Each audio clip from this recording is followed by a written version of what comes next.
ओम शांति। 18/7/25 की वाणी है। मीठे बच्चे, अपने ऊपर आप ही रहम करो। बाप जो श्रीमत देते हैं उस पर चलते रहो। बाप की श्रीमत है बच्चे, टाइम वेस्ट न करो, सुलटा कार्य करो। प्रश्न, जो तकदीरवान बच्चे हैं उनकी मुख्य धारणा कौन सी होगी? उत्तर, तकदीरवान बच्चे सवेरे सवेरे उठकर बाप को बहुत प्यार से याद करेंगे, बाबा से मीठी मीठी बातें करेंगे, कभी भी अपने ऊपर बेरहमी नहीं करेंगे। वह पास विद ऑनर होने का पुरुषार्थ कर स्वयं को राजाई के लायक बनाएंगे। ओम शांति। बच्चे बाप के सामने बैठे हैं तो जानते हैं कि हमारा बेहद का बाप है और हमको बेहद का सुख देने के लिए श्रीमत दे रहे हैं। उनके लिए गाया ही जाता है, रहम दिल लिबरेटर बहुत महिमा करते हैं। बाप कहते हैं सिर्फ महिमा की भी बात नहीं, बाप का तो फर्ज है बच्चों को मत देना। बेहद का बाप भी मत देते हैं। ऊंचते ऊंच बाप है तो जरूर उनकी मत भी ऊंचते ऊंच होगी। मत लेने वाली आत्मा है, अच्छा व बुरा काम आत्मा ही करती है। इस समय दुनिया को मिलती है रावण की मत, तुम बच्चों को मिलती है राम की मत। रावण की मत से बेरहम हो उल्टा काम करते हैं। बाप मत देते हैं, सुलटा अच्छा कार्य करो। सबसे अच्छा कार्य अपने ऊपर रहम करो। तुम जानते हो हम आत्मा सतो प्रधान थी, बहुत सुखी थी, फिर रावण की मत मिलने से तुम तमो प्रधान बन गए हो। अब फिर बाप मत देते हैं कि एक तो बाप की याद में रहो, अब अपने पर रहम करो, यह मत देते हैं। बाप रहम नहीं करते, बाप तो श्रीमत देते हैं ऐसे ऐसे करो, अपने ऊपर आप ही रहम करो। अपने को आत्मा समझ और अपने पति पावन बाप को याद करो तो तुम पावन बन जाएंगे।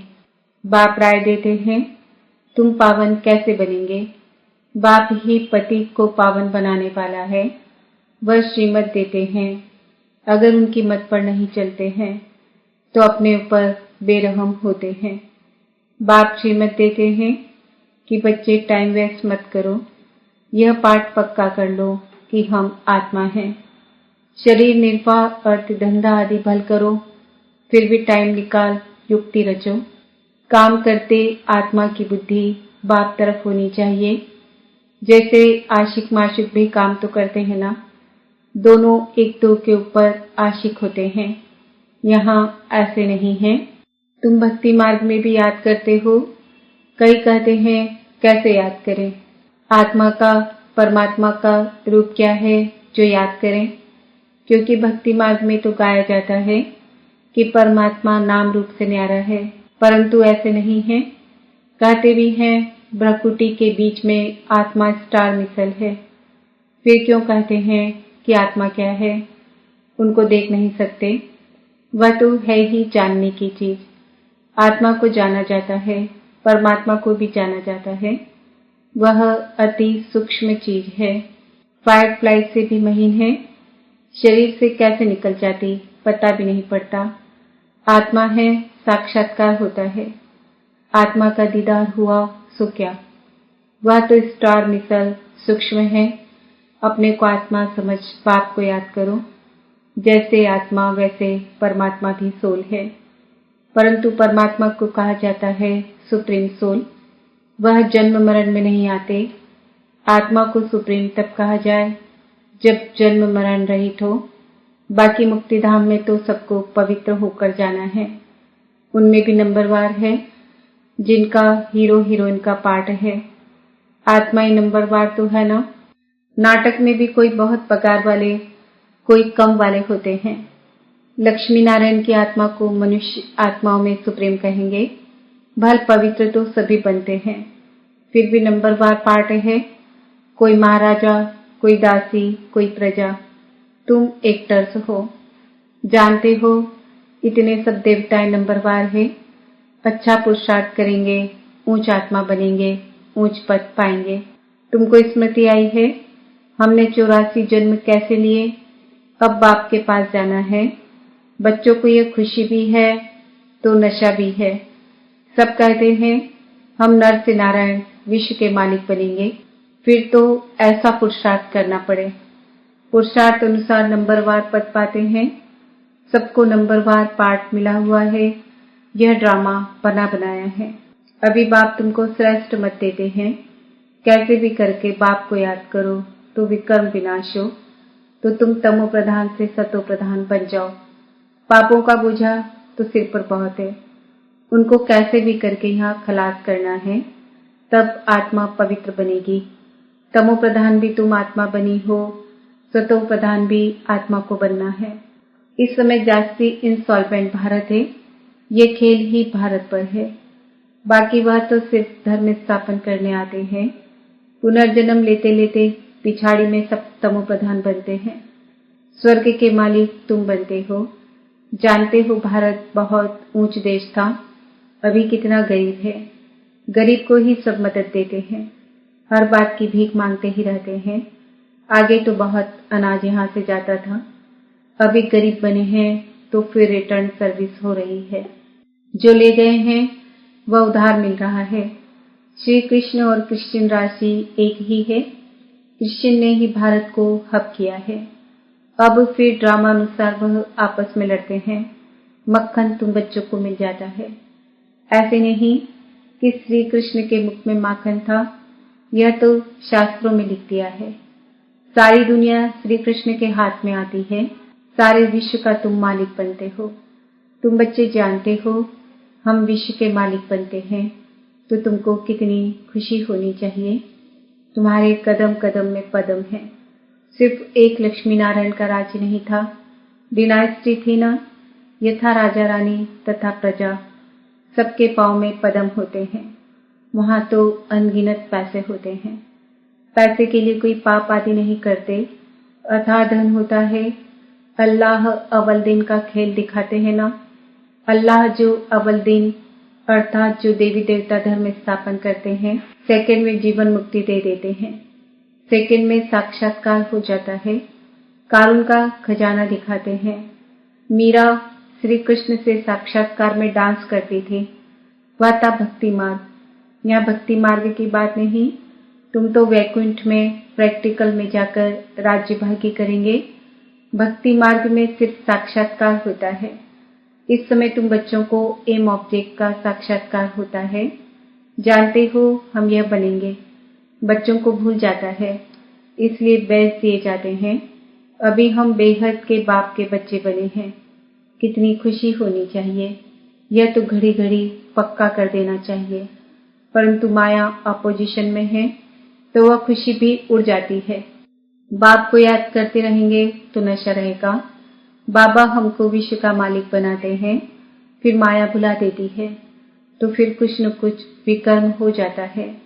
तुम बच्चों को स्मृति आई है, हमने 84 जन्म लिए हैं और कोई 84 जन्म नहीं लेते हैं। यह भी समझना है। जितना हम याद करेंगे उतना उच्च पद पाएंगे और फिर आप समान भी बनाना है, प्रजा बनानी है। Charity begins at home. तीर्थों पर भी पहले खुद जाते हैं, फिर मित्र संबंधियों आदि को भी इकट्ठा ले जाते हैं। तो तुम भी प्यार से सबको समझाओ। सब नहीं समझेंगे। एक ही घर में बाप समझेगा तो बच्चा नहीं समझेगा। माँ बाप कितना भी बच्चों को कहेंगे पुरानी दुनिया से दिल नहीं लगाओ, फिर भी मानेंगे नहीं, तंग कर देते हैं। जो यहाँ का सैपलिंग होगा वही फिर आकर समझेंगे। इस धर्म की स्थापना देखो कैसे होती है, और धर्म वालों की सैपलिंग नहीं लगती। वह तो ऊपर से आते हैं, उनके फॉलोअर्स भी आते रहते हैं। यह तो स्थापना करते हैं और फिर सबको पावन बनाकर ले जाते हैं। इसलिए उनको सद्गुरु लिबरेटर कहा जाता है। सच्चा गुरु एक ही है। मनुष्य कभी किसकी सद्गति नहीं करते। सद्गति दाता है ही एक, उनको ही सद्गुरु कहा जाता है। भारत को सचखंड भी वह बनाते हैं, रावण झूठखंड बना देते हैं। बाप के लिए भी झूठ, देवताओं के लिए भी झूठ कह देते हैं। तब बाप कहते हैं hear no evil, see no evil.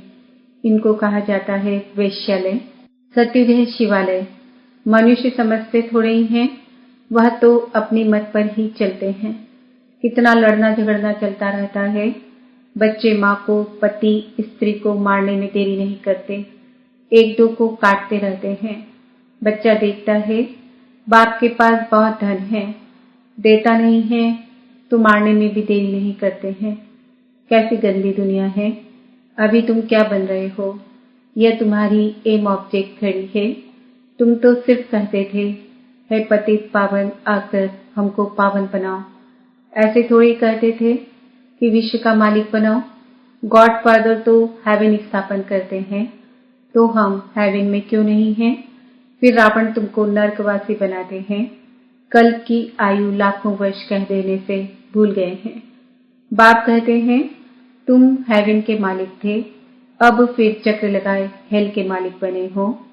अभी फिर बाप तुमको हेवन का मालिक बनाते हैं। कहते हैं मीठी आत्माएं, बच्चों बाप को याद करो तो तुम तमो प्रधान से सतो प्रधान बन जाएंगे। तमो प्रधान बनने में आधा कल्प लगा है, बल्कि सारा ही कल्प कहें, क्योंकि कला तो कम होती जाती है। इस समय कोई कला नहीं है। कहते हैं मैं निर्गुण हारे में कोई गुण नहीं। इनका अर्थ कितना क्लियर है। यहाँ फिर निर्गुण बालक की संस्था भी है। बालकों में कोई गुण नहीं है, नहीं तो बालक को महात्मा से भी ऊंच कहा जाता है। उनको विकारों का भी पता नहीं।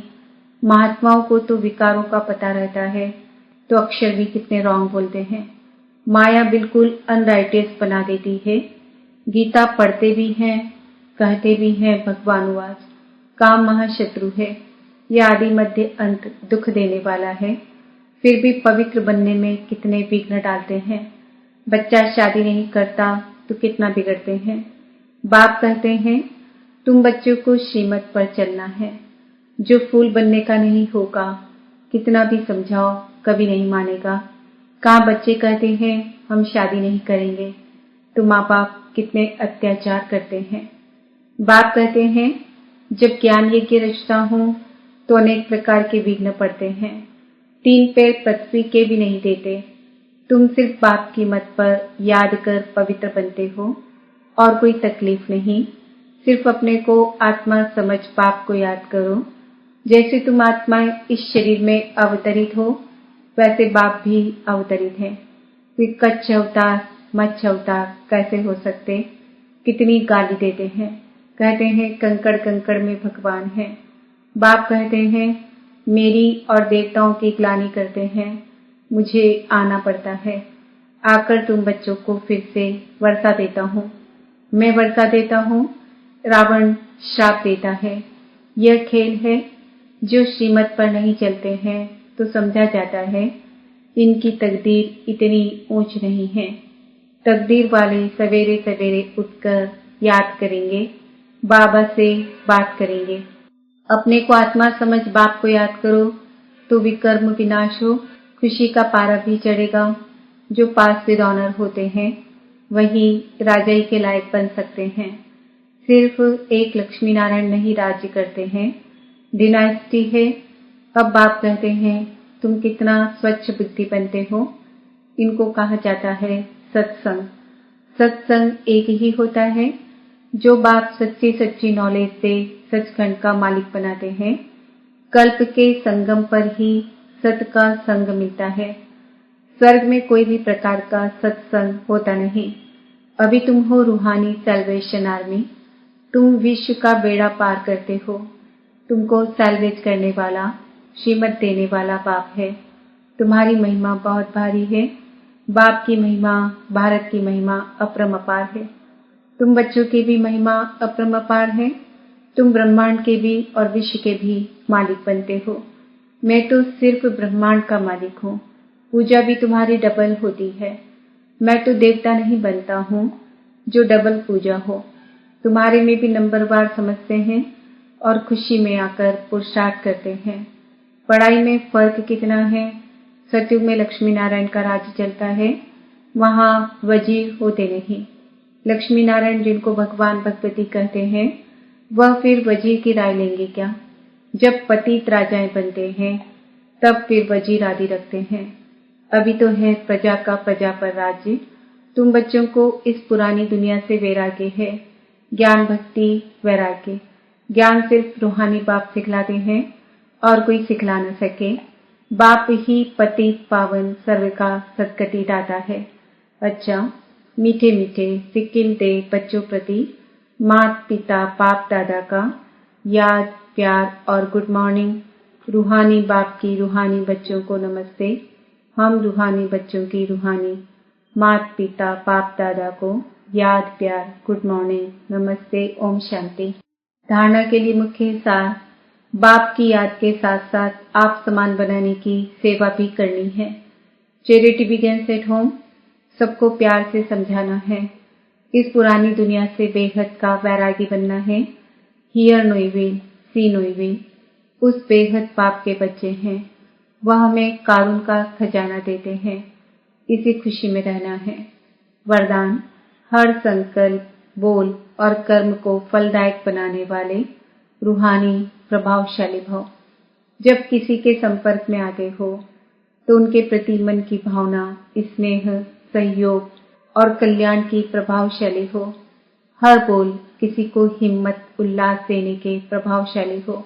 साधारण बातचीत में समय न चला जाए। ऐसे ही हर कर्म फलदायक हो, चाहे स्व के प्रति, चाहे दूसरों के प्रति। आपस में भी हर रूप में प्रभावशाली बनो। सेवा में रूहानी प्रभावशाली बनो, तब बाप को प्रत्यक्ष करने के निमित्त बन सकेंगे। स्लोगन, ऐसी शुभ चिंतक मणि बनो जो आपकी किरणें विश्व को रोशन करती रहे। आज का स्वमान है, मैं आत्मा रूहानी प्रभावशाली हूँ। आज के व्यक्त इशारे, संकल्पों की शक्ति जमा कर श्रेष्ठ सेवा के निमित्त बनो। समय प्रमाण, शीतलता की शक्ति द्वारा हर परिस्थिति में अपने संकल्पों की गति को, बोल को शीतल और धैर्यवत बनाओ। यदि संकल्प की स्पीड फास्ट होगी तो बहुत समय व्यर्थ जाएगा, कंट्रोल नहीं कर सकेंगे। इसलिए शीतलता की शक्ति धारण कर लो तो व्यर्थ से बच जाएंगे। यह क्यों, क्या, ऐसा नहीं वैसा, इस व्यर्थ की फास्ट गति से छूट जाएंगे। ओम शांति।